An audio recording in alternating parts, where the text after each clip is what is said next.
अस्सलाम वालेकुम। अब सबसे पहले जो है वो लेजिस्लेचर ने 234 के अंदर वो सिचुएशन एक्सप्लेन की जहाँ पे वो कहता है बेशक डिस्टिंक्ट ऑफेंस हो, बेशक अलग अलग ट्रायल हो, लेकिन आप मुल्जिम को एक ही ट्रायल के अंदर और एक ही चार्ज के अंदर इस तरह ट्राई कर सकते हैं कि अगर उसने सिमिलर काइंड के 3 offences with in span of 1 year किए हैं, 12 मंथ वर्ड यूज हुआ है, तो उस सूरत के अंदर वो कहता है बेशक आप उसको जो है एक ही उसका ट्रायल कर लें उन ऑफेंसेस के अंदर, और जो है बेशक आप उसको जो है एक ही शहादत रिकॉर्ड कर लें, तो उस सूरत में वो कहते हैं कि ये चार्ज बिल्कुल ठीक होगा। लेकिन इसके अंदर आगे उसने सिर्फ कदगन ये लगाई कि ऐसे केसेस का जो ट्रायल है वो 3 से ज़्यादा एक वक्त में एक ट्रायल नहीं होगा। मिसाल इसकी ऐसे है कि एक एक्यूज्ड है, उसने जनवरी 2020 में किसी को चेक दिया, वो डिसऑनर हो गया, उसके खिलाफ एफआईआर हो गई। मार्च 2020 में उसने एक और शख्स को चेक दिया, वो भी डिसऑनर हो गया।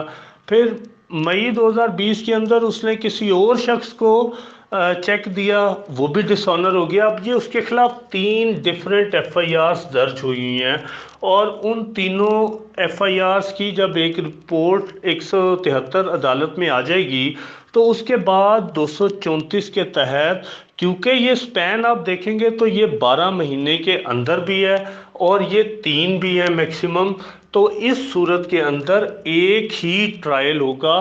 प्रोसीजर ये होगा कि रिपोर्ट्स 173 जो हैं वो तीनों होंगी, इकट्ठी चलेंगी। मुद्दई एक भी हो सकता है, तीनों का अलग भी हो सकता है, गवाहान सब में एक जैसे भी हो सकते हैं, अलग अलग भी हो सकते हैं, लेकिन उसका एक कंसोलिडेटेड चार्ज होगा। उसको बताया जाएगा कि मैं तुम्हें 234 के तहत तीनों मुकदमात के अंदर इकट्ठा चार्ज कर रहा हूँ।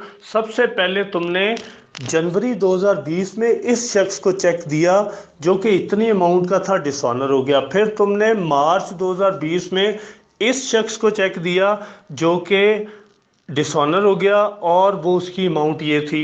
फिर उसके बाद तुमने मई 2020 में इस शख्स को चेक दिया जो कि डिसऑनर हो गया और उसकी अमाउंट ये थी, लिहाजा तुमने 489 FPPC किया जो कि इस कोर्ट के काबिल समात है। अब ये इकट्ठा चार्ज होगा और इसके बाद उसका एविडेंस रिकॉर्ड की जाएगी। अगर वो अलग अलग गवाह हैं, सारे अलग अलग गवाह एक ही ट्रायल में लिखे जाएंगे, और उसके बाद जिस वक्त ट्रायल कंक्लूड होगा तो उस वक्त कोर्ट जो है एक ही जजमेंट के साथ पूरे केस का फैसला कर देगी, और हर जो उसने ऑफेंस किया है, जनवरी वाला, मार्च वाला, मई वाला, हर एक की अलग अलग सज़ा कोर्ट जो है वो सुनाएगी। और उसके बाद कोर्ट ये भी डिसीजन करेगी कि ये सज़ाएं कंसेक्टिव चलेंगी या कंकरेंट चलेंगी। तो ये 234 जो है वो सिमिलर काइंड के सेम ऑफेंसेस जो हैं उनके बारे में चार्ज की गाइडलाइन दे रही है कि इनको आप इकट्ठा ट्राई कर लें तो कोई फ़र्क नहीं पड़ता।